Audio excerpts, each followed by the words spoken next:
ഈ സിനിമയുടെ തുടക്കത്തിൽ ഒരു ലേഡി പിറകിൽ കത്തിക്കൊണ്ടിരിക്കുന്ന വലിയൊരു വീട്ടിൽ നിന്നും ഇറങ്ങി വരുന്നതാണ് കാണിക്കുന്നത്. അവളുടെ ഡ്രസ്സ് മൊത്തം ചോര കൊണ്ട് മൂടിയിരിക്കുകയാണ്. ഇതെന്താ സംഭവം എന്നറിയണമെങ്കിൽ റെഡി ഓർ നോട്ട് എന്ന ഈ സിനിമയുടെ ഒന്നാം ഭാഗം നമുക്കൊന്ന് റീക്യാപ്പ് ചെയ്ത് നോക്കാം. ഗ്രേസ് എന്ന പെൺകുട്ടി വളരെ സമ്പന്നരായ ലേഡോമാസ് കുടുംബത്തിലെ അംഗമായ അലക്സിനെ വിവാഹം കഴിക്കുന്നതോടെയാണ് കഥ തുടങ്ങുന്നത്. ലേഡോമാസ് കുടുംബത്തിന് ഒരു പാരമ്പര്യമുണ്ട്. ആ കുടുംബത്തിലേക്ക് പുതിയതായി വരുന്ന വ്യക്തി അർദ്ധരാത്രിയിൽ ഒരു പെട്ടിയിൽ നിന്ന് ഒരു കാർഡ് എടുക്കണം. അതിൽ പറയുന്ന ഗെയിം അവർ കളിക്കണം. വർഷങ്ങൾക്ക് മുമ്പ് അവരുടെ പൂർവികർ മിസ്റ്റർ ലെബെയിൽ എന്ന ചെകുത്താനുമായി ഉണ്ടാക്കിയ ഒരു കരാറാണിത്. ഈ ഗെയിം പൂർത്തിയാക്കിയില്ലെങ്കിൽ കുടുംബം മുഴുവൻ നശിച്ചു പോകുമെന്ന് അവർ വിശ്വസിക്കുന്നു. ഈ കരാർ വഴിയാണ് ലേഡോമാസ് കുടുംബത്തിന്റെ പൂർവികർ അവരുടെ സമ്പത്ത് നേടിയതും. ഗ്രേസ് എടുത്ത കാർഡിൽ ഹൈഡ് ആൻഡ് സീക്ക് എന്നാണ് വന്നത്. മണവാട്ടി നേരം വെളുക്കുന്നത് വരെ ഒളിച്ചിരിക്കും. കുടുംബത്തിലുള്ളവരെല്ലാം അവളെ കണ്ടുപിടിക്കാൻ ശ്രമിക്കണം. അതാണ് കളി. ഗ്രേസിന് ഇതൊക്കെ കണ്ടപ്പോൾ നല്ല രസമായിട്ടാണ് തോന്നിയത്. അവൾ വേഗം തന്നെ ഒളിച്ചിരിക്കാൻ പോയി. എന്നാൽ ഇത് കേവലം ഒരു തമാശ അല്ലായിരുന്നു. നേരം പുലരുന്നതിന് മുമ്പ് കുടുംബാംഗങ്ങൾ ഗ്രേസിനെ കണ്ടുപിടിച്ച് അവളെ കൊന്നു ബലി കൊടുക്കണമെന്നതാണ് ഈ ഗെയിമിന്റെ നിബന്ധന. അങ്ങനെ വീട്ടുകാരെല്ലാം ഓരോ ആയുധങ്ങളും എടുത്ത് അവളെ വേട്ടയാടാൻ ഇറങ്ങി. അലക്സ് ഇതൊക്കെ കണ്ട് തരിച്ചു നിൽക്കുകയാണ്. ഗ്രേസിനെ കൊലക്ക് കൊടുക്കാൻ അവന് മനസ്സ് വന്നില്ല. അവൻ വേഗം തന്നെ ഗ്രേസിനോട് ഇക്കാര്യം അറിയിക്കാൻ ചെല്ലുന്നു. ഗ്രേസ് ഒളിച്ചിരുന്ന മുറിയിൽ അവൻ എത്തുന്നു. അവിടെ വെച്ച് അവളെ അന്വേഷിച്ചു വന്ന ഒരുത്തിയെ മറ്റൊരു ലേഡി വെടിവെച്ച് കൊല്ലുന്നത് അവൾ നേരിട്ട് കാണുന്നു. ഇപ്പൊ അവൾക്ക് മനസ്സിലായി കളി കാര്യമാണെന്ന്. ഡെഡ് ബോഡിയും എടുത്ത് മറ്റുള്ളവർ പുറത്തേക്ക് പോയി കഴിയുമ്പോൾ അലക്സ് അവളോട് പറയുന്നു, ഈ ഗെയിമിന്റെ കാര്യം പറഞ്ഞാൽ തനിക്ക് അവളെ നഷ്ടപ്പെടുമെന്ന് പേടിച്ചത് കൊണ്ടാണ് അവൻ ഇത് ഒളിച്ചു വെച്ചത്. പിന്നീട് അലക്സ് ഗ്രേസിനെ രക്ഷിക്കാൻ ശ്രമിക്കുന്നതാണെന്ന് മനസ്സിലാക്കിയ അവന്റെ അമ്മ അവനെ മുറിയിൽ കൊണ്ടുപോയി കട്ടിലിൽ കെട്ടിയിടുന്നു. അവർ മകനെ ഉപദേശിച്ച് തങ്ങളുടെ വഴിക്കാക്കാൻ ശ്രമിക്കുകയാണ്. ഇതൊരു തമാശ മാത്രമല്ല, ഈ ആചാരം പൂർത്തിയാക്കിയില്ലെങ്കിൽ സംഭവിക്കുന്ന കാര്യത്തെ ഓർത്ത് എല്ലാവർക്കും നല്ല പേടിയുണ്ട്. എന്നാൽ ഈ കഥയൊക്കെ സത്യം തന്നെയാണോ എന്ന കാര്യത്തിൽ സംശയവുമുണ്ട്. പിന്നീട് അലക്സിന്റെ സഹോദരനെ അയാളുടെ തന്നെ ഭാര്യ വെടിവെച്ച് കൊല്ലുകയും ഗ്രേസ് അലക്സിന്റെ അമ്മയെ കൊല്ലുകയും ചെയ്യുന്നു. തന്റെ കുടുംബാംഗങ്ങൾ കൊല്ലപ്പെടുന്നത് കണ്ടതോടെ അലക്സിന്റെ മനസ്സ് മാറുകയും അവനും ഗ്രേസിനെ കൊല്ലാൻ കൂട്ടു നിൽക്കുകയും ചെയ്യുന്നു. നേരം വെളുക്കാൻ ഇനി കുറച്ചു നേരം കൂടിയേ ഉള്ളൂ. അവരെല്ലാം കൂടി ആചാരം നടത്താൻ ഗ്രേസിനെ കെട്ടിയിട്ടു. ഇത്തവണ അലക്സ് ആണ് അവളെ കൊല്ലാനുള്ള കത്തിയെടുത്തത്. എന്നാൽ പെട്ടെന്ന് ഗ്രേസ് അവളുടെ പിടിയിൽ നിന്ന് രക്ഷപ്പെട്ടു. അപ്പോഴേക്കും നേരം വെളുക്കുന്നു. എന്നാൽ ആർക്കും ഒന്നും സംഭവിച്ചില്ല. അപ്പോൾ ഈ കഥയെല്ലാം പൊട്ടത്തരമായിരുന്നു എന്ന് കരുതി എല്ലാവരും ആശ്വസിക്കുമ്പോഴാണ് അത് സംഭവിച്ചത്. ലേബയിൽ തന്റെ പണി തുടങ്ങി കഴിഞ്ഞു. കരാർ പാലിക്കാൻ കഴിയാത്തതിനാൽ ആ കുടുംബത്തിലെ എല്ലാവരും നിന്ന നിൽപ്പിൽ പൊട്ടിത്തെറിച്ച് ചത്തു. എന്നാൽ അലക്സിന് ഒന്നും സംഭവിച്ചില്ല. ഗ്രേസിന്റെ കയ്യിൽ ഇപ്പോഴും അവനിട്ട മോതിരം കിടന്നത് കൊണ്ടാണ് അവൻ ജീവനോടെ ഇരിക്കുന്നത്. എന്നാൽ ഇത് മനസ്സിലാക്കിയ ഗ്രേസ് അത് ഊരി എറിഞ്ഞു. അതോടെ അലക്സും പൊട്ടിത്തെറിച്ച് ചാകുന്നു. അവിടെ ഉണ്ടായിരുന്ന ഒരു കസേരയിൽ ലേബൽ പ്രത്യക്ഷപ്പെട്ട് മറയുന്നത് ഗ്രേസ് കാണുന്നു. ഇതിനോടകം ആ വീടിന് തീ പിടിച്ചിരുന്നു. ചോരയിൽ കുളിച്ച വിവാഹ വസ്ത്രവും ധരിച്ച് ആ വീടിന് പുറത്തേക്ക് അവൾ ഇറങ്ങുന്നു. ഇവിടെയാണ് ഈ ഒന്നാം ഭാഗം അവസാനിക്കുന്നത്. ഇതിന്റെ തുടർച്ചയാണ് 2026 പുറത്തിറങ്ങിയ റെഡി ഓർ നോട്ട് എന്ന നമ്മൾ കാണാൻ പോകുന്ന സിനിമ. ഭർത്താവിന്റെ വീട്ടുകാരുടെ വേട്ടയാടലിൽ നിന്ന് കഷ്ടിച്ച് രക്ഷപ്പെട്ട ഗ്രേസ് പോലീസിന് മുന്നിൽ തളർന്നു വീഴുന്നു. അവർ വേഗം തന്നെ അവൾ ആശുപത്രിയിലേക്ക് മാറ്റുകയാണ്. ഒടുവിൽ ആശുപത്രി കിടക്കയിൽ കണ്ണു തുറക്കുമ്പോൾ അവൾ കാണുന്നത് തന്റെ കൈകളിൽ വിലങ്ങ് വെച്ചിരിക്കുന്നതാണ്. അവളുടെ മുമ്പിൽ ഒരു ഡിറ്റക്റ്റീവ് നിൽപ്പുണ്ട്. റോജർ എന്നാണ് ഇയാളുടെ പേര്. അവൾക്കെതിരെ ശക്തമായ തെളിവുകളുണ്ടെന്നും അതിനാൽ അവൾ ഒരു കൊലപാതക കേസിലെ പ്രതിയാണെന്നും ഡിറ്റക്റ്റീവ് അവളെ അറിയിക്കുന്നു. ആ സമയത്താണ് ഒരാൾ കാണാൻ വന്നിട്ടുണ്ടെന്ന് നേഴ്സ് പറയുന്നത്. അത് അവളുടെ സഹോദരി ഫെയ്ത്ത് ആയിരുന്നു. ഫെയ്ത്തിനെ അവിടെ കണ്ടപ്പോൾ ഗ്രേസിന് അത്ഭുതമായി. എന്നാൽ ഗ്രേസിന്റെ എമർജൻസി കോൺടാക്ട് ലിസ്റ്റിൽ തന്റെ പേരുള്ളത് കൊണ്ടാണ് താൻ വന്നതെന്ന് ഫെയ്ത്ത് പറയുന്നു. അവൾ ആരാണെന്ന് റോജർ ഗ്രേസിനോട് ചോദിച്ചപ്പോൾ അവർ ഒരേ രക്തത്തിൽ പിറന്ന സഹോദരിമാരാണെങ്കിലും ഒരു കുടുംബമല്ലെന്ന് അവൾ മറുപടി നൽകുന്നു. തുടർന്ന് മൊഴി നൽകാൻ തയ്യാറെടുക്കാൻ ഗ്രേസിനോട് നിർദ്ദേശിച്ച ശേഷം റോജർ അവിടെ നിന്ന് പോകുന്നു. താനിപ്പോൾ ഒരു സോഷ്യൽ മീഡിയ കോർഡിനേറ്ററായി ജോലി ചെയ്യുകയാണെന്നും നല്ലൊരു വീട്ടിലാണ് താമസമെന്നും തനിക്ക് നല്ലൊരു കാമുകനുണ്ടെന്നും ഫെയ്ത്ത് പറയുന്നു. ജീവിതം മെച്ചപ്പെടുത്താൻ തനിക്കൊരു പണക്കാരനെ വിവാഹം കഴിക്കേണ്ടി വന്നില്ല. തന്റെ ഭർത്താവിനെ കുറിച്ച് ഫെയ്ത്ത് എങ്ങനെ അറിഞ്ഞു എന്ന് ഗ്രേസ് ചോദിക്കുമ്പോൾ താൻ അവരെ രണ്ടുപേരെയും ഒരിക്കലും ഒരു സൂപ്പർ മാർക്കറ്റിൽ വെച്ച് കണ്ടിട്ടുണ്ടെന്ന് ഫെയ്ത്ത് പറയുന്നു. ഇരുവരും അനാഥാലയത്തിലാണ് വളർന്നത്. ഗ്രേസിന് 18 വയസ്സുള്ളപ്പോൾ അവൾക്കൊരു സ്കോളർഷിപ്പ് കിട്ടി. അങ്ങനെയാണ് അവൾ ന്യൂയോർക്കിലേക്ക് മാറിയത്. അതോടെ 15 വയസ്സുകാരിയായ ഫെയ്ത്ത് തനിച്ചാവുകയും അങ്ങനെ അവർ തമ്മിലുള്ള ബന്ധം നഷ്ടപ്പെടുകയും ചെയ്തു. അപ്പോഴാണ് ഫെയ്ത്ത് ഒരു കാര്യം പറയുന്നത്. അവളും ന്യൂയോർക്കിൽ തന്നെയാണ് താമസം. അവളും 18 വയസ്സായപ്പോൾ തന്നെയാണ് അങ്ങോട്ട് താമസം മാറിയത്. ഇത് കേട്ട് ഗ്രേസിനാകെ ദേഷ്യമായി. ഇത്ര തൊട്ടടുത്ത് താമസിച്ചിട്ടും നീ എന്താ എന്നെ കോണ്ടാക്ട് ചെയ്യാതിരുന്നത്? അതിന് നീ തന്നെയല്ലേ പണ്ട് പറഞ്ഞത് എനിക്ക് നിന്റെ സിസ്റ്റർ ആയിരിക്കാനൊന്നും താല്പര്യമില്ലെന്ന്. ഞാനിവിടെ വന്നത് ഒരു ഫാമിലി റീയൂണിയന് വേണ്ടിയൊന്നുമല്ല, എമർജൻസി കോണ്ടാക്ട് ആയി വിളിച്ചത് കൊണ്ട് മാത്രം വന്നതാണ്. എന്താണ് സംഭവിച്ചതെന്ന് അറിഞ്ഞാൽ കൊള്ളാമായിരുന്നു. താൻ പറയുന്നത് അവൾ വിശ്വസിക്കില്ലെന്നായിരുന്നു ഗ്രേസിന്റെ മറുപടി. ഫെയ്ത്ത് പോകാൻ ഒരുങ്ങിയപ്പോൾ ഗ്രേസ് അവളെ തടയുകയും നടന്ന കാര്യങ്ങളെല്ലാം വിശദമായി പറയുകയും ചെയ്യുന്നു. എല്ലാം കേട്ട് കഴിഞ്ഞപ്പോൾ ഗ്രേസ് ഉറപ്പായും ജയിലിൽ പോകുമെന്ന് ഫെയ്ത്ത് പറയുന്നു. ഇതേസമയം മറ്റൊരു സ്ഥലത്ത് ഒരു വൃദ്ധൻ TV കണ്ടുകൊണ്ടിരിക്കുന്നുണ്ട്.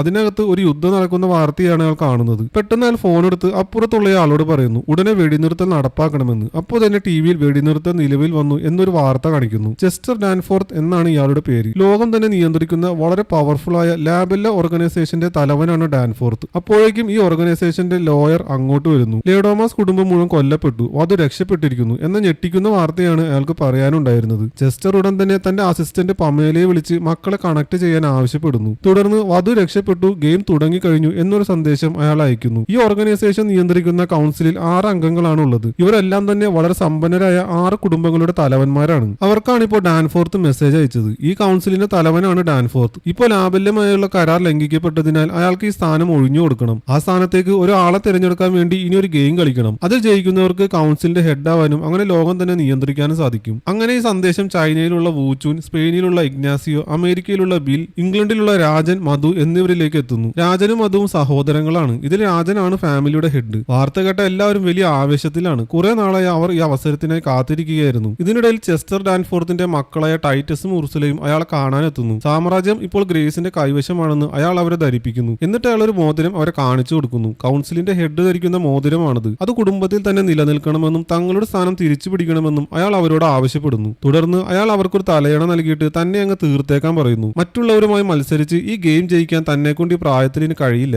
രണ്ടുപേരും ഇരട്ടകളായതുകൊണ്ട് താൻ മരിച്ചാൽ അവർ രണ്ടുപേരും ഒരുമിച്ചിന് കുടുംബത്തിന്റെ തലവന്മാരാവും. അപ്പോൾ അവർക്ക് ഒരുമിച്ച് ഗെയിമിൽ പങ്കെടുക്കാൻ സാധിക്കും. ജയിക്കാനുള്ള സാധ്യതയും കൂടും. ഇത് ചെയ്യാൻ മടിച്ചു നിന്ന ടൈറ്റസിനെ അയാൾ അടിക്കുന്നു. ഒരു ആണിനെ പോലെ പെരുമാറടാ എന്ന് പറഞ്ഞ് അയാളെ ശകാരിക്കുന്നു. മടിച്ചുകൊണ്ടാണെങ്കിലും അവർ രണ്ടുപേരും ചേർന്ന് തലയണ ഉപയോഗിച്ച് ശ്വാസം മുട്ടിച്ച് അയാളെ കൊലപ്പെടുത്തുന്നു. ഇതേസമയം ഗ്രേസ് ഡിറ്റക്റ്റീവിനോടൊപ്പം പുറത്തേക്ക് പോകാൻ തുടങ്ങുമ്പോഴാണ് പെട്ടെന്ന് ആരോ റോജറിനെ കത്തി കൊണ്ട് കുത്തുന്നത്. അത് വിൽക്കിൻസൺ ഫാമിലിയുടെ തലവനായ ബില്ലായിരുന്നു. അയാൾ മറ്റൊരു കത്തി കൂടി പുറത്തെടുത്തതോടെ സഹോദരിമാർ അവിടെ നിന്ന് ഓടി രക്ഷപ്പെടുന്നു. അവർ ആദ്യം ഒരു മേശക്കടിയിൽ ഒളിച്ചിരുന്നുവെങ്കിലും ബിൽ അവിടെ എത്തുന്നതിന് മുമ്പ് തന്നെ അവൾക്ക് രക്ഷപ്പെടാൻ സാധിക്കുന്നു. അവർ വരാന്തയിലെത്തി റോജറിന്റെ തോക്ക് കൈക്കലാക്കി പുറത്തേക്കുള്ള വഴി അന്വേഷിക്കുമ്പോൾ ബിൽ അവർക്ക് മുന്നിലേക്ക് എടുത്തു ചാടുന്നു. അവൻ ഗ്രേസിന്റെ കയ്യിലുണ്ടായിരുന്ന ആയുധം തട്ടിത്തെറിപ്പിക്കുകയും അവളെ നിലത്ത് അമർത്തിപ്പിടിക്കുകയും ചെയ്യുന്നു. അവളെ കുത്താൻ തുടങ്ങുന്ന നിമിഷം തന്നെ ബിൽ പൊട്ടിത്തെറിച്ചു പോകുന്നു. എന്താ സംഭവിച്ചതെന്ന് വെച്ചാൽ യഥാർത്ഥത്തിൽ ഈ ഗെയിം ശരിക്കും തുടങ്ങിയിട്ടുണ്ടായിരുന്നില്ല. അതിന്റെ റൂൾസ് ഒക്കെ പറഞ്ഞിട്ട് വേണം ഗെയിം സ്റ്റാർട്ട് ചെയ്യാനായിട്ട്. അതിനു മുന്നേ തന്നെ ഗ്രേസിനെ കൊല്ലാൻ നോക്കിയതുകൊണ്ടാണ് ബില്ല് തട്ടിപ്പോയത്. ഇതുകൊണ്ട് ഫെയ്ത്ത് ആകെ സ്തംഭിച്ചു പോയി. അവളുടെ ജീവിതത്തിൽ ആദ്യമായിട്ടായിരുന്നു ഒരാൾ അവളുടെ മുഖത്തേക്ക് പൊട്ടിത്തെറിക്കുന്നത്. സാരില്ല, ശീലമായിക്കൊള്ളും എന്ന് പറഞ്ഞ് ഗ്രേസ് അവളെ സമാധാനിപ്പിച്ചു. അവൾ വേഗത്തിൽ റോജറിന്റെ അടുത്തേക്ക് ചെന്ന് തന്റെ കൈകളിലെ വിലങ്ങ് അഴിച്ചു മാറ്റുകയും വീണ്ടും ഒരു പോരാട്ടത്തിന് തയ്യാറെടുക്കുന്നതിനായി തന്റെ പഴയ ആ മണവാട്ടി വേഷത്തിലേക്ക് മാറുകയും ചെയ്യുന്നു. അവർ അവിടെ നിന്ന് രക്ഷപ്പെടാൻ ശ്രമിക്കുമ്പോൾ പെട്ടെന്ന് ലിഫ്റ്റ് തുറക്കുകയും ആരോ അവർക്ക് മുന്നിലേക്ക് ഒരു സ്മോക്ക് ഗ്രനേഡ് എറിയുകയും ചെയ്യുന്നു. പുക പടർന്നതോടെ 2 സഹോദരിമാരും ബോധരഹിതരായി വീഴുന്നു. ഇതേസമയം ടൈറ്റസും ഉർസുലയും കൂടി ഒരു വിവാഹ ചടങ്ങിലേക്ക് കയറി ചെല്ലുന്നു. ഇവിടെ ഒരു ഗ്യാസ് ലീക്ക് ഉണ്ട്, എല്ലാവരും വേഗം ഇവിടുന്ന് പുറത്തിറങ്ങുക എന്ന് എല്ലാവരോടുമായി പറയുന്നു. ഈ ബിൽഡിങ്ങിന്റെ അടുത്തുള്ള ഒരു കെട്ടിടത്തിലും അതിന്റെ പരിസരത്തുമാണ് അവർ ഇനി ഗെയിം നടത്താൻ പോകുന്നത്. അവിടുന്ന് പുറത്തിറങ്ങുന്ന സമയത്ത് അവർ തങ്ങളുടെ കസിനായ കിപ്പിനെ കാണുന്നു. രണ്ടുപേർക്ക് ഇയാളെ തീരെ ഇഷ്ടമല്ല. പിന്നീട് എല്ലാവരെയും അവിടുന്ന് ഓടിച്ചു വിട്ട ശേഷം രണ്ടുപേരും കൂടി ഗെയിം നടക്കുന്ന മാളികയിലേക്ക് പോകുന്നു. കുറച്ചു കഴിയുമ്പോൾ തന്നെ കൗൺസിൽ അംഗങ്ങളായ മറ്റു ഫാമിലികളും അങ്ങോട്ട് വരുന്നു. ആദ്യം ഇഗ്നാസിയോയും മകൻ ഫെലിപ്പയുമാണ് വരുന്നത്. ഇഗ്നാസിയോയുടെ മകൾ ഫ്രാൻസിസ്കയെ കുറിച്ച് ഉർസുല അന്വേഷിക്കുമ്പോൾ അവൾ ഉടനെ എത്തുമെന്ന് അയാൾ മറുപടി നൽകുന്നു. അടുത്തതായി ചൈനക്കാരി വാൻ തന്റെ മകനോടൊപ്പം എത്തുന്നു. ഈ ചെക്കനാണെങ്കിൽ ഏതു നേരവും തന്റെ ടാബ്ലറ്റിൽ ഗെയിം കളിയാണ് പണി. വന്ന പാടെ അവൻ ചോദിക്കുന്നത് അവിടുത്തെ വൈഫൈ പാസ്വേഡ് ആണ്. അടുത്തതായി വരുന്നത് രാജനും അയാളുടെ സഹോദരൻ മധുവും പിന്നെ മധുവിന്റെ ഭാര്യ മാർട്ടിനയുമാണ്. മധു ഉർസുലയോട് ചോദിക്കും, അപ്പോൾ ഇതെങ്ങനെ പരിപാടി?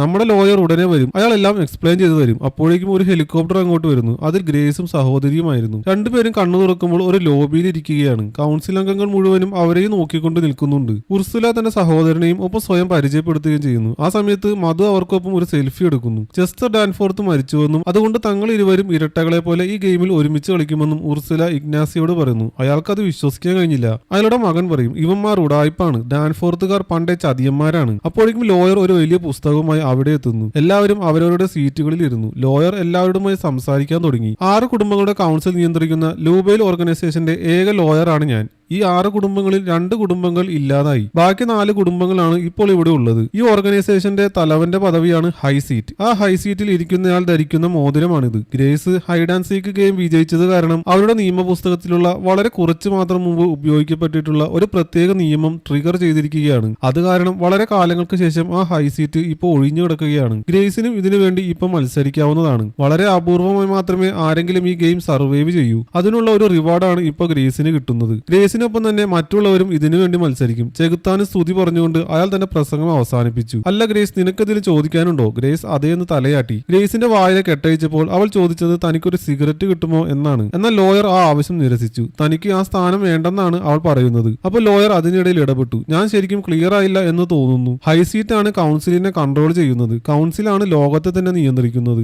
ഇതൊരു ഡബിൾ ഓർ നത്തിങ് കളിയായിരിക്കും. അതായത് അവൾ വീണ്ടും ഹൈഡ് ആൻഡ് സീക്ക് തന്നെയായിരിക്കും കളിക്കുക. അവൾക്ക് ജയിക്കണമെങ്കിൽ നേരം വെളുക്കുന്നത് എത്തുന്നത് വരെ സർവൈവ് ചെയ്യുക. മറ്റുള്ളവർക്ക് ജയിക്കണമെങ്കിൽ നിന്നെ കൊല്ലണം. ജയിക്കുന്നയാൾക്ക് ഹൈ സീറ്റ് കിട്ടും. ഇനി നേരം വെളുക്കുമ്പോഴും ആരും മോതിരം ധരിക്കാതെ ഹൈ സീറ്റ് ഒഴിഞ്ഞു കിടന്നാൽ മിസ്റ്റർ ലാബലിന്റെ കോപം ഈ ഫാമിലിയിലുള്ള എല്ലാവരും നേരിടേണ്ടി വരും. ജയിക്കുന്നയാളെ ബ്ലാക്ക് ടെമ്പിളിൽ വെച്ച് നടത്തുന്ന ഒരു പ്രത്യേക ചടങ്ങിൽ വെച്ച് കിരീടധാരണം ചെയ്യും. അവിടെ മിസ്റ്റർ ലാബലിന്റെ എല്ലാ വിശ്വസ്തരായ അനുയായികളും ഉണ്ടാവും. താൻ ഈ കളിക്കില്ല എന്ന് ഗ്രേസ് ഉറക്കെ വിളിച്ചു പറയുന്നു. അത് കേട്ട് ലോയർ പമേലയുടെ നേരെ തിരിഞ്ഞു. അവളുടെ സിസ്റ്ററെ അങ്ങ് കൊന്നേക്ക്. പമേല അടുത്തേക്ക് വന്ന് ഫെയ്ത്തിന്റെ കഴുത്തിൽ കത്തിവെച്ചതോടെ ഗ്രേസിന് കളിക്ക് സമ്മതിക്കേണ്ടി വന്നു. ശേഷം പമേല ഫെയ്ത്തിന്റെ വായിലെ കെട്ടഴിച്ചു. അതോടെ ഫെയ്ത്ത് കിടന്ന് അലറാൻ തുടങ്ങി. ഞങ്ങൾക്കിടയിൽ 7 വർഷമായി യാതൊരു ബന്ധവും ഇല്ലാത്തതാണ്. എന്തിനാണ് തന്നെ ഇതിലേക്ക് വലിച്ചു വെച്ചത്? ഇത് കേട്ട് മറ്റുള്ളവർക്ക് അവളിൽ താല്പര്യം തോന്നുന്നു. അത് ശരി, അപ്പൊ ഗെയിം തുടങ്ങിയ നിങ്ങൾ തന്നെ അങ്ങോട്ടും ഇങ്ങോട്ടും കൊല്ലോ? അതിനിടയിൽ ലോയർ ഇടപെട്ടു. ഞാൻ ഇതും കൂടി പറഞ്ഞ് അവസാനിപ്പിക്കാം. 2:31 കളി ആരംഭിക്കും. അപ്പോഴേക്കും വാതിൽ തുറന്ന് ഇഗ്നാസിയുടെ മകൾ ഫ്രാൻസിസ്കോ അങ്ങോട്ട് വന്നു. ഗ്രേസിനെ കണ്ടതും അവൾക്കങ്ങ് കലി വന്നു. കഴിഞ്ഞ സിനിമയിൽ കണ്ട ഗ്രേസിന്റെ കെട്ടിയവൻ അലക്സ് ശരിക്കും ഇവളെയായിരുന്നു കെട്ടേണ്ടിയിരുന്നത്. എന്നാൽ ഗ്രേസിനെ കണ്ടപ്പോൾ അവന്റെ മനസ്സ് മാറിയതാണ്. ഗ്രേസിന് അലക്സ് കൊടുത്ത മോതിരം യഥാർത്ഥത്തിൽ ഫ്രാൻസിസ്കോയ്ക്ക് വേണ്ടി അയാൾ വാങ്ങിയതായിരുന്നു. ഇതൊക്കെ പറഞ്ഞാണ് ഫ്രാൻസിസ്കോ ഇപ്പൊ ഗ്രേസിന്റെ മുഖത്ത് നോക്കി അലറുന്നത്. എന്റെ മോതിരം ഇങ്ങ് തിരിച്ചു താടി. അതിന് ആ മോതിരം അലക്സ് പൊട്ടിത്തെറിക്കുന്നതിന് തൊട്ടു മുമ്പ് അവന്റെ മുഖത്തേക്ക് ഞാൻ വലിച്ചെറിഞ്ഞു. ഇത് കേട്ട് സഹികെട്ട ഫ്രാൻസിസ്കോയ്ക്ക് പിന്നെ കലി കയറി. എന്റെ ജീവിതം നശിപ്പിച്ച വൃത്തികെട്ടവളായിരുന്നു. ഒരവസരം കിട്ടിയാൽ നിന്നെ കൊല്ലുന്നത് ഞാൻ നല്ലവണ്ണം എൻജോയ് ചെയ്യും. അപ്പോഴേക്കും ലോയർ ഇടപെട്ടു. നമുക്ക് ഗെയിം തുടങ്ങാൻ സമയമായി. പമേല 2 മയക്കുമരുന്ന് നിറച്ച സിറിഞ്ചുകൾ അങ്ങോട്ട് കൊണ്ടുവന്നു. ഇത് ഞാൻ ചെയ്യാം എന്ന് പറഞ്ഞ് ടൈറ്റസ് ഒരു സിറിഞ്ച് എടുത്ത് ഗ്രേസിന്റെ അടുത്തേക്ക് നീങ്ങി. എന്നിട്ട് അവളുടെ ചെവിയിൽ പറഞ്ഞു, നിന്നെ പിടിക്കുന്നത് ഞാൻ തന്നെയായിരിക്കും. എന്നിട്ട് അവളുടെ കഴുത്തിൽ കുത്തി. അതോടെ അവൾ മയങ്ങി വീണു. പമേല ഒരു സിറിഞ്ച് എടുത്ത് ഫെയ്ത്തിനെ കുത്തി. ഇതിനുശേഷം ലോയർ ഗെയിമിന്റെ നിയമങ്ങൾ കൗൺസിൽ അംഗങ്ങൾക്ക് പറഞ്ഞു കൊടുക്കാൻ തുടങ്ങി. കൗൺസിൽ അംഗങ്ങൾ അവരുടെ ഫാമിലിയിലെ കാരണവന്മാർ മിസ്റ്റർ ലാബെല്ലയുമായി കരാറുണ്ടാക്കിയ സമയത്ത് ഉപയോഗിച്ചിരുന്ന ആയുധം മാത്രമേ ഗെയിമിൽ ഉപയോഗിക്കാവൂ. കൗൺസിൽ അംഗങ്ങൾ ഒരിക്കലും പരസ്പരം കൊല്ലാൻ പാടില്ല. അറിയാതെ പോലും അങ്ങനെ സംഭവിച്ചാൽ ലാബെല്ല ആ അംഗത്തിന്റെ മുഴുവൻ കുടുംബത്തെയും ശിക്ഷിക്കും. വേറെ എന്ത് വേണമെങ്കിലും നിങ്ങൾക്ക് ചെയ്യാം. ഇതിനുശേഷം ഗെയിമിൽ പങ്കെടുക്കുന്ന ഓരോ കൗൺസിൽ അംഗവും തങ്ങളുടെ ചോര കൊണ്ട് ബുക്കിൽ സൈൻ ചെയ്യാൻ തുടങ്ങി. ഓരോ ഫാമിലിയുടെയും തലവന്മാർക്ക് മാത്രമേ ഗെയിമിൽ പങ്കെടുക്കാൻ സാധിക്കൂ. മറ്റുള്ള അംഗങ്ങൾക്ക് ക്ലബ് റൂമിൽ ഇരുന്നുകൊണ്ട് ഗെയിം കാണാവുന്നതാണ്. ഇനി ഗെയിമിൽ പങ്കെടുക്കുന്ന ആളെങ്ങാനും മരിച്ചാൽ ആ ഫാമിലിയിലെ അടുത്ത അവകാശി ഉടനെ തന്നെ ഫീൽഡിൽ ഇറങ്ങി കളിക്കേണ്ടി വരും. കൗൺസിൽ അംഗങ്ങളെല്ലാം കളിക്കാൻ വേണ്ടി പോകുമ്പോൾ അവരുടെ ബാക്കി ഫാമിലി അംഗങ്ങളെല്ലാം ക്ലബ് റൂമിൽ ഇരുന്ന് ബൈനോക്കുലർ ഉപയോഗിച്ചാണ് കളി കാണുന്നത്. ഗ്രേസിനെ ഫെയ്ത്തിനെയും ആ ഗ്രൗണ്ടിന്റെ അറ്റത്തേക്ക് കൊണ്ടുപോകുന്നു. മറ്റുള്ളവർ ആ ബിൽഡിങ്ങിന്റെ മുന്നിൽ നിരന്നു നിന്നു. ലോയർ കൗണ്ട് ഡൗൺ ചെയ്യാൻ തുടങ്ങി. അത് അവസാനിച്ചതും ഗെയിം സ്റ്റാർട്ട് ചെയ്യാനുള്ള സൈറൺ മുഴങ്ങുന്നു. അതോടെ എല്ലാവരും കൂടി മുമ്പിൽ നിർത്തിയിട്ടിരുന്ന ഗോൾഫ് കാർട്ടിലേക്ക് ഓടിക്കയറുന്നു. പക്ഷെ ടൈറ്റസിന്റെ വണ്ടിയിൽ ഒഴിച്ച് മറ്റൊന്നിലും താക്കോലില്ലായിരുന്നു. അയാൾ അതൊക്കെ നേരത്തെ തന്നെ എടുത്തു മാറ്റിയിരുന്നു. എടാ ചതിയന്മാരെ എന്ന് വിളിച്ചുകൊണ്ട് അവരുടെ അടുത്തേക്ക് വന്ന ഇസിയോയുടെ മോന്തക്കിട്ട് ഉർസുല ഒരു അടി കൊടുത്തു. പിന്നെ അവർ വണ്ടി സ്റ്റാർട്ട് ചെയ്ത് ഗ്രേസിനെ ഫെയ്ത്തിനെ കണ്ടുപിടിക്കാൻ പോകുന്നു. രാജൻ ഒരു വാളും ഇസ്കിയോ സ്നൈപ്പർ തോക്കുമാണ് ഉപയോഗിക്കുന്നത്. ഇതേസമയം ആ ഗ്രൗണ്ടിന്റെ മറ്റേ അറ്റത്ത് ഗ്രേസും ഫെയ്ത്തും ഉണരുന്നു. അവരുടെ കൈകൾ ഒരു വിലങ്ങ് ഉപയോഗിച്ച് കെട്ടിയിരിക്കുകയാണ്. ഇതേസമയം അങ്ങോട്ട് വണ്ടിയിൽ വന്നുകൊണ്ടിരിക്കുകയാണ് ടൈറ്റസും ഉർസുലയും. അവർ തമ്മിലുള്ള തർക്കം കളി ജയിച്ചു കഴിഞ്ഞാൽ മോതിരം ആര് ധരിക്കും എന്നതിനെ പറ്റിയാണ്. ഇതേസമയം ഗ്രേസും ഫെയ്ത്തും തമ്മിൽ വഴക്കാവുന്നു. ഞാൻ പറയുന്നത് കേട്ടില്ലേ, നമ്മൾ രണ്ടാളും ഇവിടെ കിടന്ന് ചാവും. നീ ഒറ്റ ഒരുത്തി കാരണമാടി ഞാൻ ഈ അവസ്ഥയിലെത്തിയത്. ഫെയ്ത്തും വിട്ടുകൊടുക്കുന്നില്ല. അവർ ഇങ്ങനെ തർക്കിച്ചുകൊണ്ടിരിക്കുന്നതിനിടയിൽ ചൈനക്കാരി വിട്ട ഒരു ഡ്രോൺ അവരുടെ മുകളിൽ എത്തുന്നു. ചൈനക്കാരി ഇപ്പോൾ ഡ്രോൺ വഴി അവളോട് സംസാരിക്കുകയാണ്. ഇതിൽ നിന്നും പുറത്തു കിടക്കാൻ ഒരു വഴിയുണ്ട്. ഞാൻ എന്റെ ലോയറുമായി സംസാരിച്ചു. അയാൾ ഈ നിയമത്തിൽ ഒരു പഴുത് കണ്ടുപിടിച്ചിട്ടുണ്ട്. നമുക്ക് ആകെ ചെയ്യേണ്ടത് അത് മുഴുമിക്കാൻ അവർക്ക് കഴിഞ്ഞില്ല. അപ്പോഴേക്കും എവിടെ നിന്നോ വന്ന ഒരു വെടിയുണ്ട ആ ഡ്രോണിനെ തകർത്ത് കളഞ്ഞു. അത് ഉർസുലയായിരുന്നു. അവർ ഗ്രേസിനെ ഫെയ്ത്തിനെ കണ്ടുപിടിച്ചു കഴിഞ്ഞു. രണ്ടുപേരും അതോടെ ഓടാൻ തുടങ്ങി. അവരെ വെടിവെച്ചുകൊണ്ട് മറ്റവരും പിറകെയുണ്ട്. അവർ അടുത്തുള്ള ഒരു മരക്കൂട്ടത്തിലേക്കാണ് ഓടി കയറിയത്. അതോടെ ഇതെല്ലാം ബൈനോക്കുലറിൽ കണ്ടുകൊണ്ടിരിക്കുകയായിരുന്ന കിപ്പ് ആ മുറിയിലുള്ള CCTV മോണിറ്ററുകളെല്ലാം ഓണാക്കുന്നു. മരങ്ങൾക്കിടയിലേക്ക് കയറി അവരെ പിന്തുടർന്ന് ഉർസുലയും അങ്ങോട്ട് വരുന്നു. രണ്ടുപേരും ഒരു മതിലിന് അടുത്താണ് ചെന്ന് നിൽക്കുന്നത്. പക്ഷെ അപ്പുറം ചാടാൻ ഒരു വഴിയുമില്ല. അവർ വേറെ വഴിക്ക് ഓടാൻ തുടങ്ങി. ഉർസുല വരുന്നത് കണ്ട് അവർ രണ്ടുപേരും ഇപ്പോൾ ഒരു മരത്തടിക്ക് പിന്നിൽ ഒളിച്ചിരിക്കുകയാണ്. പെട്ടെന്നാണ് ടൈറ്റസ് അവരെ പിന്നിൽ നിന്നും ഒരു കോടാലി കൊണ്ട് ആക്രമിക്കുന്നത്. കൃത്യസമയത്ത് ഫെയ്ത്ത് അത് കണ്ടു. രണ്ടുപേരും വെട്ടുകൊള്ളാതെ മാറിക്കളഞ്ഞു. കോടാലി ആ മരത്തടിയിൽ കുടുങ്ങിപ്പോയപ്പോൾ അയാൾ ചാടി വന്ന് അവരെ അടിച്ചു വീഴ്ത്തി. എന്നാൽ അയാളുടെ പിടിയിൽ നിന്ന് കുതിറി രക്ഷപ്പെട്ട അവർ അയാളെ വിലങ്ങുക കൊണ്ട് അടിച്ചു വീഴ്ത്തുന്നു. ഈ ശബ്ദമൊക്കെ കേട്ട് ഉർസുല അങ്ങോട്ട് വന്നെങ്കിലും അപ്പോഴേക്കും അവർ രക്ഷപ്പെട്ടിരുന്നു. അവർ ടൈറ്റസിനെ ചീത്ത പറയാൻ തുടങ്ങി. ഒന്നിനും കൊള്ളാത്തവൻ എന്നും പറഞ്ഞ് അവന്റെ മോന്തക്കടിക്കുന്നു. ടൈറ്റസിന് നല്ല കലി വന്നെങ്കിലും അയാൾ അതെല്ലാം അടക്കി പിടിച്ച് നിൽക്കുവാണ്. ഉർസുലയ്ക്ക് പണ്ടേ അയാളോട് വല്ലാത്തൊരു പുച്ഛമാണ്. അവളുടെ പെരുമാറ്റം അയാൾക്ക് അത്ര പിടിക്കാറുമില്ല.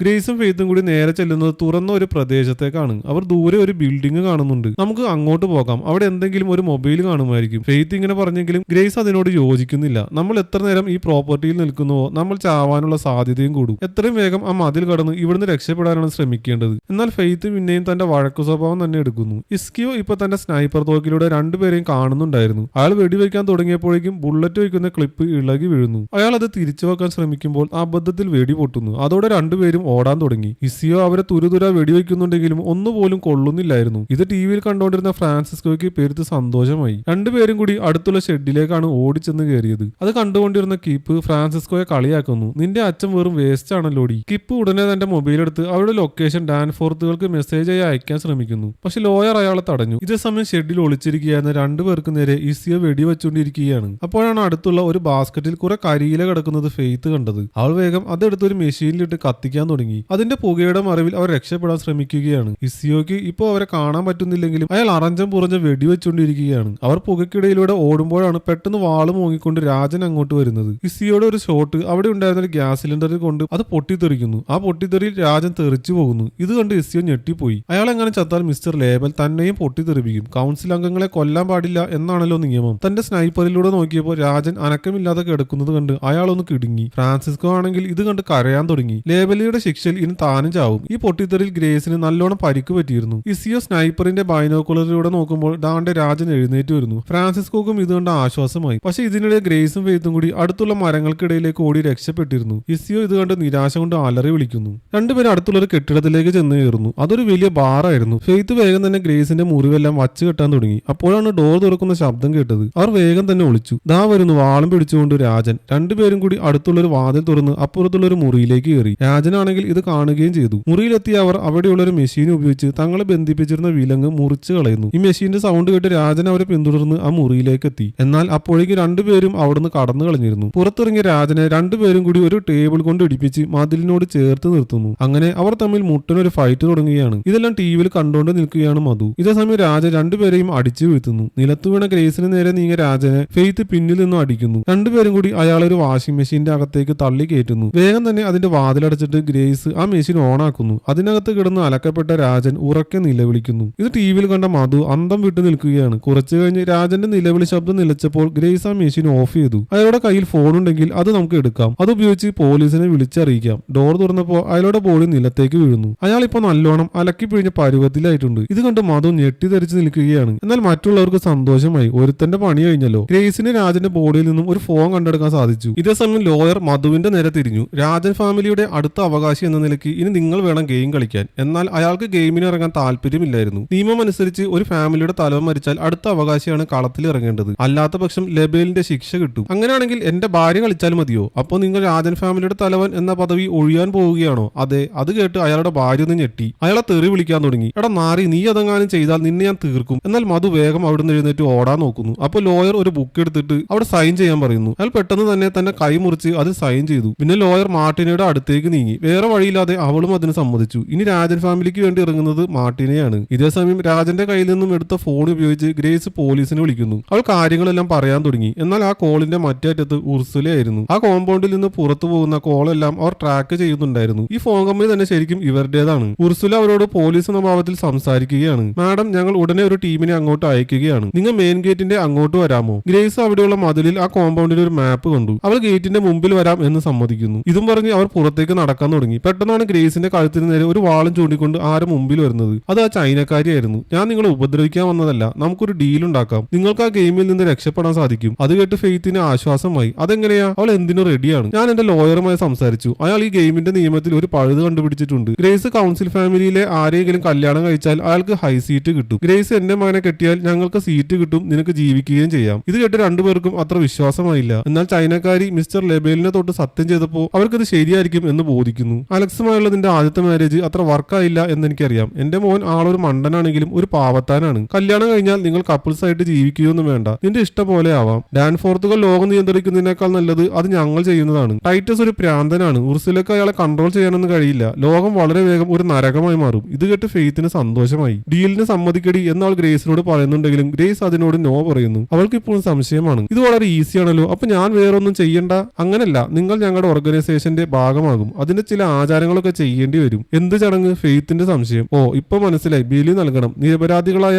ആളുകളെ കൊല്ലണം, ചെകുത്താന് എന്റെ ആത്മാവ് പണയം വെക്കണം. ഇതിൽ നല്ലത് ചാകുന്നതാ. ഗ്രേസ് ആ ഡീലിന് സമ്മതിക്കുന്നില്ല. പെട്ടെന്നാണ് അവിടെ ഒരു വെടി പൊട്ടുന്നത്. അത് നമ്മുടെ ഷാർപ്പ് ഷൂട്ടർ ഇസിയോ ആയിരുന്നു. കോപ്പ് ഒരെണ്ണം പോലും കൊള്ളുന്നില്ലല്ലോ. അയാൾ സ്വയം പ്രാഗി. അയാൾ അടുത്ത വെടി വെക്കുന്നതിന് മുമ്പ് ചൈനക്കാര് തന്റെ വാളും എടുത്ത് അവരുടെ ഇടയിൽ കയറി നിന്നു. തോക്ക് താഴെ ഇടടാ, എന്നെ കൊന്നാൽ നീയും ചാവും. എന്നാൽ അതൊന്നും മൈൻഡാക്കാതെ ഇസിയോ വേഗം അടുത്ത ഉണ്ട നിറയ്ക്കുകയാണ്. ഇത് കണ്ട് അവർ വേഗം വാള് മുങ്ങിക്കൊണ്ട് ഗ്രേസിന്റെ നേരെ തിരിഞ്ഞു. വേഗം സമ്മതിക്കടി, ഇല്ലെങ്കിൽ അയാൾക്ക് മുമ്പ് എനിക്ക് നിന്നെ കൊല്ലേണ്ടി വരും. സീറ്റ് അയാൾക്ക് കൊടുക്കാൻ പറ്റില്ല. ഫെയ്ത്തും അവളെ നിർബന്ധിക്കുന്നുണ്ട്. അവൾ അനങ്ങുന്നില്ല എന്ന് കണ്ടപ്പോൾ ഞാൻ നിങ്ങളുടെ നിങ്ങളുടെ മോനെ കെട്ടിക്കൊള്ളാടി എന്ന് ഫെയ്ത്ത് ഉറക്കെ വിളിച്ചു പറയുന്നു. എന്നാൽ അവർ അത് മൈൻഡ് ആക്കുന്നില്ല. ഗ്രേസ് തന്നെ കെട്ടണമെന്നാണ് അവരുടെ ആവശ്യം. ഇസിയോക്കാണെങ്കിൽ ഇവർ മുമ്പിൽ കയറി നിൽക്കുന്നത് കൊണ്ട് ഉന്നവും കിട്ടുന്നില്ല. അയാൾ വേഗം അവരുടെ അടുത്തേക്ക് നീങ്ങുന്നു. ഫെയ്ത്ത് പെട്ടെന്ന് കുറച്ച് സാധനങ്ങൾ എടുത്ത് ചൈനക്കാരുടെ ദേഹത്തേക്ക് എറിയുന്നു. അടി തെറ്റി അവരെ ഗ്രേസ് ചാടി കയറി പിടിക്കുന്നു. ആ പിടിവലിക്കിടയിൽ അങ്ങോട്ട് വരികയായിരുന്ന ഇസിയോയുടെ കഴുത്തിന് വാൾ തറച്ചു കയറുന്നു. അതോടെ നിയമം തെറ്റിച്ച ചൈനക്കാരി നിന്ന നിൽപ്പിൽ പൊട്ടിത്തെറിക്കുന്നു. ഇതൊക്കെ ടിവിയിൽ കണ്ടുകൊണ്ട് നിന്നവർ ഞെട്ടിത്തെറിച്ച് നിൽക്കുകയാണ്. എല്ലാവരും ചൈനക്കാരുടെ മോന്റെ നേരെ നോക്കുന്നു. അവനാണെങ്കിൽ ഇതൊന്നും ശ്രദ്ധിക്കാതെ ചിക്കൻ പീസ് അകത്താക്കാനുള്ള തയ്യാറെടുപ്പിലാണ്. അടുത്തത് എന്താ സംഭവിക്കാൻ പോകുന്നെന്ന് മനസ്സിലായ മറ്റുള്ളവർ വേഗം ഒളിക്കാൻ ശ്രമിക്കുന്നു. അപ്പോൾ തന്നെ ആ ചെക്കനും പൊട്ടിത്തെറിക്കുന്നു. ചൈനക്കാരി പൊട്ടിത്തെറിച്ചതിന്റെ കഷ്ണങ്ങളെല്ലാം രണ്ടുപേരുടെയും ദേഹത്തൊക്കെയാണ് വീണത്. അവർ രണ്ടും ഇപ്പോൾ രക്തത്തിൽ കുളിച്ച് നിൽപ്പാണ്. ആ ഷോക്കൊക്കെ ഒന്ന് മാറിക്കഴിഞ്ഞപ്പോൾ ഗ്രേസി എന്ന് ഇസിയുടെ തോക്കെടുക്കുന്നു. പക്ഷെ അതിൽ ഉണ്ടയില്ലാത്തതുകൊണ്ട് അത് അവിടെ തന്നെ ഉപേക്ഷിച്ചു. ഫെയ്ത്ത് ചൈനക്കാരുടെ വാളും എടുത്ത് പുറത്തേക്ക് നടക്കാൻ തുടങ്ങി. അവർക്കിനി വേഗം മെയിൻ ഗേറ്റിൽ എത്തേണ്ടതുണ്ട്. ഈ പോകുന്ന വഴിയും ഇവർ തമ്മിൽ തർക്കിക്കുകയാണ്. അപ്പോഴാണ് ഗ്രേസ് ഒരു കാര്യം അറിയുന്നത്. ഫെയ്ത്ത് ബോയ് ഫ്രണ്ടിന്റെ കാര്യം പറഞ്ഞതൊക്കെ നുണയായിരുന്നു. അവൾ സോഷ്യൽ മീഡിയ മാനേജർ ഒന്നുമല്ല. അവൾ ഒരു ഹോട്ടലിൽ ഹോസ്റ്റസ് ആയിട്ടാണ് ജോലി ചെയ്യുന്നത്. ഫെയ്ത്തിനെ ചെറുപ്പത്തിൽ ഉപേക്ഷിച്ചു പോയതിന് ഗ്രേസ് അവളോട് മാപ്പ് പറഞ്ഞു. ഇതേസമയം മെയിൻ ഗേറ്റിനടുത്ത് അവരെയും പ്രതീക്ഷിച്ചിരിക്കുകയാണ് ടൈറ്റസും ഉർസുലയും. അവരുടെ ഫോൺ ബെല്ലടിക്കുമ്പോൾ ടൈറ്റസ് അതെടുത്ത് സംസാരിക്കാൻ തുടങ്ങി. അപ്പുറത്ത് ഗ്രേസ് ആണ്. ഞങ്ങൾ മെയിൻ ഗേറ്റിന് അടുത്തോട്ട് വന്നുകൊണ്ടിരിക്കുകയാണ്. ഇവിടെ പോലീസുകാരൊന്നും കാണുന്നില്ലല്ലോ. നിങ്ങൾ ഗേറ്റിന് അടുത്തോട്ട് വന്നോളൂ, പോലീസുകാർ അവിടെ കാത്തു നിൽക്കുന്നുണ്ട്. ടൈറ്റസ് അതിന് മറുപടി നൽകി. രണ്ടുപേരും ഇപ്പോൾ വേഗം ഗേറ്റിനടുത്തേക്ക് നടക്കുകയാണ്. പെട്ടെന്നാണ് ടൈറ്റസിന് പിന്നിൽ നിന്ന് അടിയേക്കുന്നത്. അത് ഫെയ്ത്ത് ആയിരുന്നു. ഗ്രേസ് പെട്ടെന്ന് തന്നെ ഉർസുലയുടെ തോക്ക് കൈക്കലാക്കി. ആദ്യം ഫോൺ വിളിച്ചപ്പോൾ തന്നെ അത് നിങ്ങളാണ് ഞങ്ങൾക്ക് മനസ്സിലായടാ വിഡ്ഢികളെ, ഞങ്ങൾ നിങ്ങൾ നിരീക്ഷിച്ചുകൊണ്ടിരിക്കുകയായിരുന്നു. ഇനി ആ ഗേറ്റ് എങ്ങനെ തുറക്കേണ്ടതെന്ന് പറ. ടൈറ്റസ് ആണ് അതിന് മറുപടി നൽകിയത്. അത് കൺട്രോൾ റൂമിൽ നിന്ന് മാത്രമേ തുറക്കാൻ പറ്റൂ. പക്ഷെ അങ്ങോട്ടുള്ള വഴി പറഞ്ഞു കൊടുക്കാൻ അയാൾ തയ്യാറായില്ല.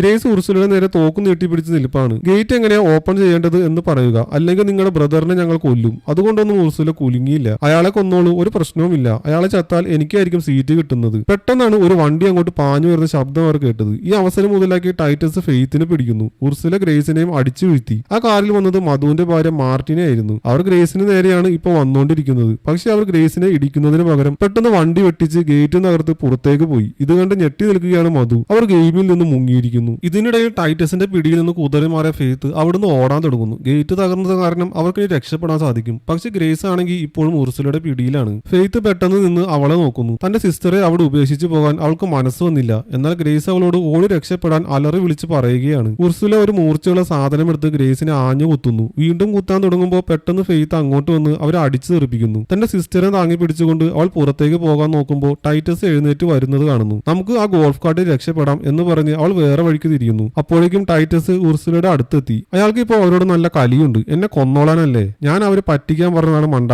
എന്നെ ഒരു കുട്ടിയെ പോലെ കാണുന്നത് നീ നിർത്തിക്കോ. അവളെ രൂക്ഷമായി ഒന്ന് നോക്കിയിട്ട് ആ ഗ്രേസിന്റെ പിന്നാലെ പോകുന്നു. ഇതേ സമയം ലോബിയിൽ മധു ലോയറോട് പറയുന്നു, ഞാൻ ഫീൽഡിൽ ഇറങ്ങാൻ തയ്യാറാണ്. പക്ഷെ ലോയർ അതിന് അനുവദിച്ചില്ല. നിങ്ങൾ അതിന് ഫാമിലി ഹെഡ് അല്ലല്ലോ, നിങ്ങൾ അതെല്ലാം ഉപേക്ഷിച്ചതല്ലേ. രാജൻ ഫാമിലിയുടെ മുഴുവൻ സ്വത്തിനും അവകാശി നിങ്ങളുടെ ഭാര്യ മാത്രമാണ്. അവർ ഗെയിമിൽ കളിക്കണ്ട എന്ന് തീരുമാനിച്ചതാണെങ്കിൽ കൂടി നിങ്ങൾക്ക് ഇപ്പോൾ യാതൊന്നുമില്ല. അത് കേട്ട് ദേഷ്യവും നിരാശയും വന്ന മധു അവിടെയുള്ള എല്ലാവരും തെറിയും വിളിച്ച് അവിടുന്ന് പോകുന്നു. അപ്പോഴാണ് ഇസിയോയുടെ മകൾ ഫ്രാൻസിസ്കോ അങ്ങോട്ട് വരുന്നത്. ചോര തെറിച്ചത് കാരണം അവളിപ്പോ പുതിയൊരു വെള്ള ഡ്രസ്സും ഇട്ടുകൊണ്ടാണ് വരുന്നത്. അച്ഛൻ മരിച്ചത് കൊണ്ട് ഇനി അവളാണ് ഗെയിമിൽ ഇറങ്ങേണ്ടത്. അവളുടെ കയ്യിൽ ഒരു വലിയ പെട്ടിയുമുണ്ട്. കുറച്ചു കഴിഞ്ഞ് ഗ്രേസും ഫെയ്ത്തും കൂടി ഒരു ഗോൾഫ് കാർട്ടിൽ കയറി ആ ലോബിയുടെ മുന്നിൽ വന്ന് ഇറങ്ങുന്നു. ഉർസുല കുത്തിക്കയറ്റിയ കമ്പി ഗ്രേസിന്റെ നെഞ്ചത്ത് ഇപ്പോഴും ഉണ്ട്. അവർ രണ്ടുപേരും കൂടി ആ ബിൽഡിങ്ങിന്റെ അകത്തേക്ക് കയറി. വലിയൊരു പാർട്ടി ഹാളായിരുന്നു അത്. ആ കമ്പി വലിച്ചു വരുമ്പോൾ ഗ്രേസ് വേദന കൊണ്ട് അലറി വിളിച്ചു. ഫെയ്ത്ത് വേഗം വേദന കുറയ്ക്കാനുള്ള എന്തെങ്കിലും കിട്ടുമോ എന്ന് നോക്കാൻ പോകുന്നു. ഒരു പെപ്പർ സ്പ്രേ ആണ് അവൾ കണ്ടെത്തുന്നത്. ഇത് കണ്ട് ഗ്രേസ് അവളോട് ദേഷ്യപ്പെടുന്നു. പെപ്പർ സ്പ്രേ വച്ചാനോടി വേദന മാറ്റുന്നത്. രണ്ടുപേരും വീണ്ടും വഴക്കടിക്കുന്നു. അതേ തുടർന്ന് ഫെയ്ത്ത് ഗ്രേസിനെ ഉപേക്ഷിച്ച് ആ മുറിയിൽ നിന്ന് പോകുന്നു. ഗ്രേസ് അവളുടെ പിന്നാലെ പോകാൻ എഴുന്നേറ്റപ്പോഴാണ് ഫ്രാൻസിസ്കോ അങ്ങോട്ട് വരുന്നത്. അവളുടെ കയ്യിൽ ഒരു ബസൂക്കയുണ്ട്. ഗ്രേസിന് നേരെ ഉന്നം പിടിച്ച് അവൾ വെടിവെച്ചെങ്കിലും അത് ഫയർ ചെയ്തത് ബാക്കിലോട്ടായിരുന്നു. അവൾ ആ ബസൂക്ക നിലത്തിട്ട് ഗ്രേസിന് നേരെ കുതിച്ചു. ഗ്രേസ് ആണെങ്കിൽ വേഗം ആ പെപ്പർ സ്പ്രേ എടുത്ത് അവളുടെ മുഖത്തേക്ക് അടിച്ചു. കണ്ണു നീറിപ്പോകുന്ന ഫ്രാൻസിസ്കോ ആ സ്പ്രേ പിടിച്ചു വാങ്ങി ഗ്രേസിന്റെ മുഖത്തേക്ക് മടിച്ചു. അവളുടെയും കണ്ണ് നീറിപ്പോകാൻ തുടങ്ങി. ഇതേസമയം ഗ്രേസുമായി വഴക്കിട്ട് പുറത്തിറങ്ങിയ ഫെയ്ത്ത്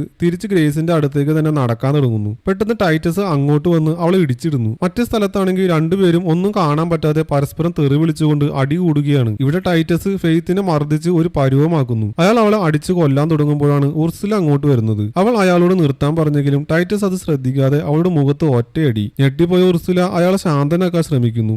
ഇവളെ ഇപ്പൊ കൊല്ലണ്ട, നമുക്ക് ഇവളെ ഉപയോഗിച്ച് ഗ്രേസിനെ പിടിക്കാം. ഇതേസമയം ഗ്രേസ് ഫ്രാൻസിസ്കോയെ അടിച്ചു വീഴ്ത്തി അവിടുന്ന് രക്ഷപ്പെട്ടു കളഞ്ഞു. പുറത്തിറങ്ങി അവൾ ഗ്രേസിനെ അന്വേഷിച്ചുകൊണ്ട് നടക്കുകയാണ്. അപ്പോഴാണ് ഒരു സ്പീക്കറിൽ കൂടി ടൈറ്റസിന്റെ ശബ്ദം അവൾ കേൾക്കുന്നത്. ഗ്രേസ്, നിന്റെ സിസ്റ്റർ ഇപ്പോൾ ഞങ്ങളുടെ കയ്യിലുണ്ട്. അടുത്ത 10 മിനിറ്റിനുള്ളിൽ നീ ലോബിയിലെത്തണം, അല്ലെങ്കിൽ ഇവളെ ഞാൻ കൊല്ലും. അത് കഴിഞ്ഞ് നിന്നെ ഞാൻ തേടി പിടിച്ചു കൊല്ലും. എന്ത് ചെയ്യണമെന്നറിയാതെ നിൽക്കുമ്പോഴാണ് അവൾ അടുത്തൊരു ഒരു ചെറിയ ബിൽഡിംഗ് കാണുന്നത്. അത് തോക്കുകളൊക്കെ സൂക്ഷിക്കുന്ന ഒരു ഡിപ്പോ ആയിരുന്നു. അവൾ അതിനകത്ത് കയറി ഒരു ഷോട്ട്ഗണ്ണും കുറെ ഉണ്ടയും ഒക്കെ എടുത്ത് പുറത്തിറങ്ങി. എന്നിട്ട് ലോബിയിലേക്ക് നടക്കാൻ തുടങ്ങി. അവിടെ എത്തിയപ്പോൾ അതിന്റെ വാതിൽക്ക് തന്നെ നിൽപ്പുണ്ട് ഫ്രാൻസിസ്കോ. രണ്ടാം റൗണ്ടിന് തയ്യാറാണോടി എന്നും പറഞ്ഞുകൊണ്ട് അവൾ ഗ്രേസിന് നേരെ കുതിച്ചു. അതേടി തയ്യാറാണ്. ഗ്രേസ് ആ ഷോട്ട്ഗൺ എടുത്ത് അവളുടെ പള്ളക്കിട്ടൊന്ന് കൊടുത്തു. പിന്നെ അവൾ ചാവുന്നവരെ വെടിവെച്ചു. ഈ വെടിവെച്ച കേട്ട് അകത്തിരുന്നവരൊക്കെ ഒന്ന് ഞെട്ടി. അവൾ ഇങ്ങോട്ട് വരുന്നുണ്ട്. കിപ്പ് ആകെ ഒന്ന് കിടുങ്ങി. ഫ്രാൻസിസ്കോയുടെ അനിയൻ ബുക്കിൽ സൈൻ ചെയ്ത് അകത്തേക്ക് ഓടിപ്പോയി. ഫാമിലിയുടെ അടുത്ത അവകാശി ആയതുകൊണ്ട് അവനാണ് ഇനി ഗെയിമിന് ഇറങ്ങേണ്ടത്. വെടിവെച്ച് ഡോർ തകർത്ത് ലോബിയിലെത്തിയ ഗ്രേസ് കിപ്പിന് നേരെ തോക്ക് ചൂണ്ടി അലറി. എന്റെ സിസ്റ്റർ എവിടെയാണെന്ന് പറയടാ. അപ്പോഴേക്ക് രണ്ടു കയ്യിലും തോക്കുമായി ആ ചെക്കൻ അവിടേക്ക് വന്നു. അവൻ ഗ്രേസിന് നേരെ തുരുതുര വെടിവെക്കാൻ തുടങ്ങി. അതിൽ നിന്നൊക്കെ രക്ഷപ്പെട്ട് അവൾ അടുത്തുള്ള ഒരു മുറിയിലേക്ക് ചെന്ന് കയറി. അവളുടെ തോക്കിലെ ഉണ്ടയെല്ലാം തീർന്നിരുന്നു. അവൾ വേഗം തന്നെ അതിന്റെ വാതിൽ ലോക്ക് ചെയ്തു. അപ്പൊ ഫെയ്ത്തിന് നേരെ തോക്കും ചൂണ്ടിക്കൊണ്ട് ടൈറ്റസ് അങ്ങോട്ട് വന്നു. അവർക്കിടയിൽ ഒരു ഗ്ലാസ് വിൻഡോ ഉണ്ട്. അതിനപ്പുറവും ഇപ്പുറവും നിന്നാണ് അവർ സംസാരിക്കുന്നത്. നീ വേഗം ഇറങ്ങി വന്നില്ലെങ്കിൽ നിന്റെ അനിയത്തിയുടെ തല ഇവിടെ ചിതറും. ഗ്രേസ് പുറത്തു വരാമെന്ന് സമ്മതിച്ചു. പക്ഷെ ഒരു കണ്ടീഷൻ ഉണ്ട്. ടൈറ്റസ് അവളെ കല്യാണം കഴിക്കണം. ചൈനക്കാരി പറഞ്ഞ ആ ലൂപ്പ് ഹോളിനെ പറ്റി ഗ്രേസ് അവരെ അറിയിക്കുന്നു. താൻ അയാളെ കിട്ടിയാൽ ടൈറ്റസിന് സീറ്റും കിട്ടും, അവൾക്ക് ജീവിക്കുകയും ചെയ്യാം. ടൈറ്റസ് ലോയറുടെ നേരെ നോക്കി. അയാൾ അത് ശരിയാണെന്ന് തലയാട്ടുന്നു. നേരം വെളുക്കാൻ ഇനി കുറച്ചു നേരം മാത്രമേ ഉള്ളൂ. അതിനുള്ളിൽ അവളെ പുറത്തെത്തിക്കാൻ കഴിഞ്ഞില്ലേ തങ്ങളെല്ലാം ചാവും. ഇനിയും വെയിറ്റ് ചെയ്യാൻ വൈകാത്തത് കൊണ്ട് ടൈറ്റസ് ആ ഡീലിന് സമ്മതിക്കുന്നു. പക്ഷെ പെട്ടെന്ന് അങ്ങ് പുറത്തിറങ്ങാൻ അവൾ തയ്യാറായില്ല. മിസ്റ്റർ ലെബേലിനെ തൊട്ട് സത്യം ചെയ്യണമെന്നാണ് അവളുടെ ഡിമാൻഡ്. പുറത്തിറങ്ങി കഴിയുമ്പോൾ തനിക്കും തന്റെ സിസ്റ്ററിനും ഒന്നും സംഭവിക്കരുത്. അങ്ങനെ ടൈറ്റസ് ലെബേലിനെ തൊട്ട് സത്യം ചെയ്തു. ഗ്രേസ് വാതിൽ തുറന്ന് പുറത്തിറങ്ങുന്നു. ഇതിനുശേഷം ഗ്രേസിനെ വിവാഹത്തിനായി പുതിയ ഡ്രസ്സൊക്കെ ഇട്ട് ഒരുക്കി നിർത്തുന്നു. അവൾ ഒറ്റയ്ക്ക് മുറിയിലിരിക്കുമ്പോൾ ഉർസുല അങ്ങോട്ട് വന്ന് അവളോട് സംസാരിക്കാൻ തുടങ്ങി. ഗ്രേസ്, ടൈറ്റസ് മഹാക്രൂരനാണ്. അയാളിൽ ഒരു നന്മയുമില്ല. നമുക്ക് രണ്ടുപേർക്കും ചേർന്ന് അയാളെ കൺട്രോൾ ചെയ്യണം. അങ്ങനെ അധികാരം മുഴുവൻ നമ്മുടെ കയ്യിലാക്കണം. അതിന് നമുക്ക് ഒരുമിച്ച് സഹകരിക്കാം. എന്നാൽ ഇതെല്ലാം കേട്ടുകൊണ്ടാണ് ടൈറ്റസ് ആ മുറിയിലേക്ക് വന്നത്. തന്റെ സഹോദരി തന്നെ വഞ്ചിക്കുകയാണെന്ന് മനസ്സിലാക്കിയ ടൈറ്റസ് അവരുടെ കഴുത്തിന് പിടിച്ചിട്ട് പറഞ്ഞു, സീറ്റിനു വേണ്ടി കുടുംബത്തിലെ അംഗങ്ങളെ കൊല്ലുന്നതിന് കുഴപ്പമൊന്നുമില്ല. അതിനെപ്പറ്റി നിയമം ഒന്നും തന്നെ പറയുന്നില്ല. ടൈറ്റസ് അയാളുടെ സഹോദരിയെ കഴുത്ത് തിരിച്ച് കൊന്നു കളയുന്നു. ആർക്കും എന്നെ കൺട്രോൾ ചെയ്യാനാവില്ല ഗ്രേസ്, നമുക്ക് അൾത്താറയിൽ വെച്ച് കാണാം എന്നും പറഞ്ഞ് അയാൾ പുറത്തേക്ക് പോകുന്നു. കുറച്ചു കഴിഞ്ഞ് ഗ്രേസിനെ ചടങ്ങ് നടക്കുന്നിടത്തേക്ക് കൊണ്ടുപോകുന്നു. ചെകുത്താൻ ആരാധകരായ ലെബേൽ ഓർഗനൈസേഷനിലെ പ്രധാന അംഗങ്ങളെല്ലാം അവിടെ ഒത്തുകൂടിയിട്ടുണ്ട്. ലോയർ തന്നെയാണ് ചടങ്ങ് നടത്തുന്ന പുരോഹിതൻ. ഫെയ്ത്തും അവിടെയുണ്ട്. ഗ്രേസ് അവളോട് അടുത്തേക്ക് നീങ്ങി. നീ ഇത് ചെയ്യേണ്ട കാര്യമില്ല, എനിക്ക് ചെയ്തേ പറ്റൂ, വേറെ വഴിയില്ല. ഇതും പറഞ്ഞുകൊണ്ട് ഗ്രേസ് സ്റ്റേജിലേക്ക് കയറി. ലോയർ ചെകുത്താന് സ്തുതി പറഞ്ഞുകൊണ്ട് ചടങ്ങുകൾ ആരംഭിച്ചു. അവർ നിൽക്കുന്നതിന് മുമ്പിലായി താഴെ ഒരു ഡോർ തുറന്നു. അവിടെ വലിയൊരു കുഴിയുണ്ട്. അതിനകത്ത് മുമ്പ് ബലി കൊടുക്കപ്പെട്ട ആളുകളുടെയും മൃഗങ്ങളുടെയും ഒക്കെ ശരീരങ്ങൾ കിടപ്പുണ്ട്. പിന്നീട് ബലി കൊടുക്കാൻ വേണ്ടി ഒരു ആടിനെ അങ്ങോട്ട് കൊണ്ടുവന്നു. ടൈറ്റസും ഗ്രേസും കൈ മുറിച്ച് ചോര ഒരു പാത്രത്തിലേക്ക് ഇറ്റിച്ചു വീഴ്ത്തി. ശേഷം ലോയർ ഒരു പേനയെടുത്ത് അതിലിട്ട് ഇളക്കി രണ്ടുപേർക്കും കൊടുത്തു. അവർ ഒപ്പിട്ടതോടെ ചടങ്ങ് പൂർത്തിയായി. രണ്ടുപേരും ഭാര്യ ഭർത്താക്കന്മാരായി പ്രഖ്യാപിക്കപ്പെട്ടു. ശേഷം ലോയർ ടൈറ്റസ് സ്റ്റാൻഫോർത്തിനെ കൗൺസിലിന്റെ തലവനായി പ്രഖ്യാപിച്ചുകൊണ്ട് മോതിരം അയാൾക്ക് കൈമാറി. എല്ലാവരും കൈയടിച്ചുകൊണ്ട് ചെകുത്താന് സ്തുതി പറഞ്ഞു. ഒരാൾ ആടിനെ ബലി കൊടുക്കാനായി അതിന്റെ കഴുത്തിൽ കത്തിവെച്ചു. പെട്ടെന്നാണ് എല്ലാം മാറി മറിഞ്ഞത്. ഗ്രേസ് അവിടെ ഉണ്ടായിരുന്ന മൂർച്ചയുള്ള ഒരു വസ്തു എടുത്ത് ടൈറ്റസിന്റെ കഴുത്തിൽ ആഞ്ഞു കുത്തി. എല്ലാവരും ഇത് കണ്ട് കിടുങ്ങിപ്പോയി. അവൾ കലിപ്പ് തീരുന്നത് വരെ അയാളുടെ നെഞ്ചത്തും കഴുത്തിലുമൊക്കെ ആഞ്ഞു കുത്തിക്കൊണ്ടിരുന്നു. അയാളിപ്പോ ആ കുഴിയുടെ വക്കത്ത് ഇരിക്കുകയാണ്. ഗ്രേസ് വേഗം അയാളുടെ കയ്യിൽ റിങ് ഊരിയെടുത്തിട്ട് പറഞ്ഞു, ഇതിനു വേണ്ടി ഫാമിലിയിലുള്ളവരെ കൊല്ലുന്നതിന് കുഴപ്പമൊന്നുമില്ല എന്ന് നീ തന്നെയല്ലേ നേരത്തെ പറഞ്ഞത്. അങ്ങനെ ഒരു ക്ലൂ തന്നതിന് നന്ദി. ഫെയ്ത്ത് അങ്ങോട്ട് വന്ന് അയാളുടെ നെഞ്ചത്ത് ചവിട്ടി ആ കുഴിയിലേക്ക് ഇട്ടു. ഒരു കമ്പിൽ തറച്ചു കയറി ടൈറ്റസിന്റെ കഥ കഴിഞ്ഞു. എന്താ സംഭവിക്കുന്നത് എന്നറിയാതെ എല്ലാവരും ഞെട്ടിത്തെറിച്ച് നിൽക്കുകയാണ്. ഗ്രേസ് പതിയെ റിങ് എടുത്ത് തന്റെ വിരലിലിട്ടു. എന്നാൽ ഗ്രേസിന് ഒന്നും സംഭവിച്ചില്ല.